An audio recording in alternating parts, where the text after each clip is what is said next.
Hello public, नमस्ते सबैजनालाई। आशा गर्दछु हजुरहरू सम्पूर्ण आरामै हुनुहुन्छ होला। धेरै पछि आज मैले फेरि नयाँ भ्लग ल्याएर उपस्थित भइसकेको छु तपाईँहरूको सामु होइन। यत्रो ग्याप भयो होइन भ्लगहरू ल्याएन, किनकि अलिकति काम बढी थियो, त्यही भएर भ्लगहरू ल्याउन सकेन मैले, माफ गर्नु होला। सो अब चाहिँ म तपाईँहरूलाई कन्टिन्यू भ्लगहरू एकदम प्रस्तुत गर्ने प्रयास गर्छु होइन। सो आज चाहिँ मेरो भनौँ न बिदाको दिन हो। सो आज चाहिँ म यहीँ हाम्रो नजिकै टोखा झोरमा जानेछौँ। त्यहाँ झर्ना छ अरे एउटा, यसो साथीभाइले भनेको, त्यहाँ गएर कस्तो रहेछ के रहेछ तपाईँहरूलाई देखाउने छु। ओके गाइस, हस् त हेर्दै गर्नु होला है।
सो गाइज फाइनली अब चाहिँ आधी बाटो पुगिसक्यो होइन म होइन। ट्याक्क हेर्न सक्नुहुन्छ मेरो ब्याकग्राउन्डमा चाहिँ पुरा काठमाडौँ सहर हेर्दा लाग्छ रहर भन्ने जस्तो देखिरहेछ होइन ट्याक्क।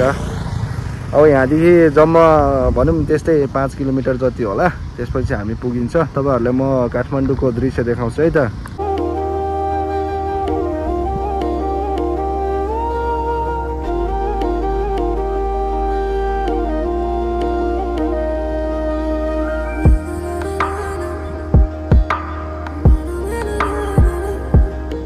हेर्नुहोस् है गाइस, हाम्रो टोखातिर चाहिँ मकैबारी दर्याम छ त गाठे।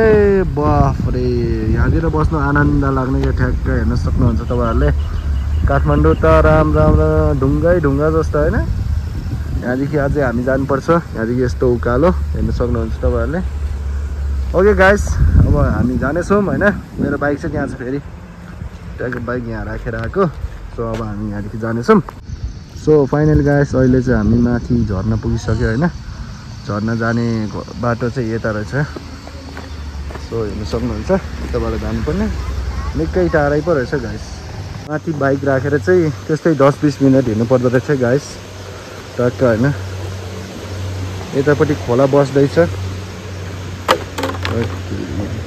हेर्नु सक्नुहुन्छ टक्क। ए गाइस एकदम ओह्रालो रहेछ, खुट्टै गलिसक्यो होइन झर्दा। ऊ त्यो पारी रहेछ होइन जानुपर्ने ठाउँ चाहिँ। यहाँ फेरि टनेला सनेला एकदम गुन्द्रुक अनि के भन्छ हाम्रो काँक्रा चाहिँ खतरा व्यापार गर्नुहुँदो रहेछ उहाँहरूले।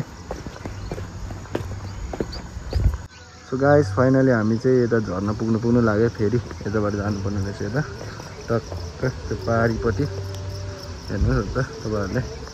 मकैबारी चाहिँ एकदम रहेछ गाइस, हेर्न सक्नुहुन्छ।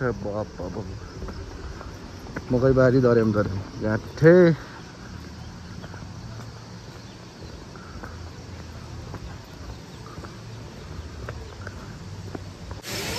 पुगिसक्यो गाइस हामी फाइनली। हेर्न सक्नुहुन्छ पर्यटक लहरा माथितिर रहेछ है। सो फाइनली गाइस ओके हामी चाहिँ माथि झरनामा हेर्न सक्नुहुन्छ यस्तो छ झरनाको अवस्था। यतापट्टि बिल्डिङ बन्दैछ। पर्यटकहरू पनि धेरै आउँदो रहेछ यहाँ हेर्न सक्नुहुन्छ। त्यहाँदेखि पानी आउँदो रहेछ यहाँ। यो पुल चाहिँ भत्केर बनाउँदैछ कि अब नयाँ बनाउँदै रहेछ। हाँगाहरू रहेछ सक्छ। यहाँ चाहिँ अब माथि झरनाको छेउमा गएर तपाईँहरूलाई देखाउने छु म। ल यहाँ रहेछ है गाइस झरना चाहिँ एकदम त्यही हो। हेर्न सक्नुहुन्छ तपाईँहरूले। झरनामा आइसकेँ गाइस म हेर्न सक्नुहुन्छ तपाईँहरूले।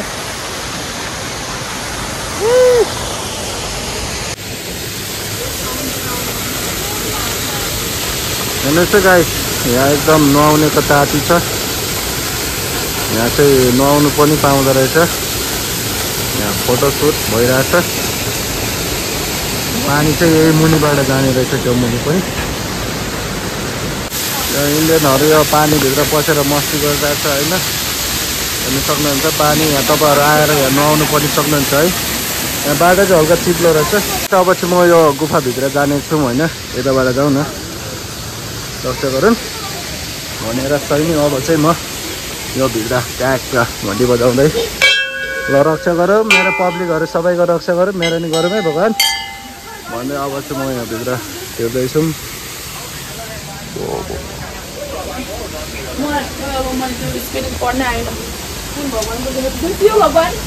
स्थान मन्दिर चाहिँ यो भित्रको यहाँ रहेछ गाइस हेर्न सक्नुहुन्छ तपाईँहरूले। ट्याक्क अब हामी यताबाट हेर्न सक्नुहुन्छ त्यहाँ महादेव पनि हुनुहुन्छ। तपाईँहरूको लागि फेरि म योभन्दा माथि भित्रको गुफासम्म जाने प्रयास गर्छु है। तपाईँले हेर्नुहोस् तपाईँले हो कस्तो हेर्न सक्नुहुन्छ। यहाँ महादेवको शिवलिङ्ग हुनुहुन्छ। दर्शन गरे भगवान्। अझै योभन्दा माथि जाने प्रयास गरौँ। ओहो ल कहाँ पुग्ने हो गाइस। सो गाइस अब चाहिँ हामी वर्णेश्वर महादेवको दर्शन गर्नु यहाँभित्र पसिसके।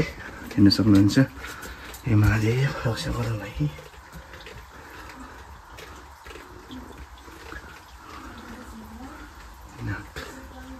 परमेश्वरी रक्षा गरौँ भन्न चाहन्छु है। अब पैसा त चढाउनु ल्याएन पो भगवान् माफ गर्नु होइन। अर्को चोटि आयो भने चढाइदिउँ न तपाईँले बाजी ल्याएर आएन। बिल्कुल बिल्कुल बिल्कुल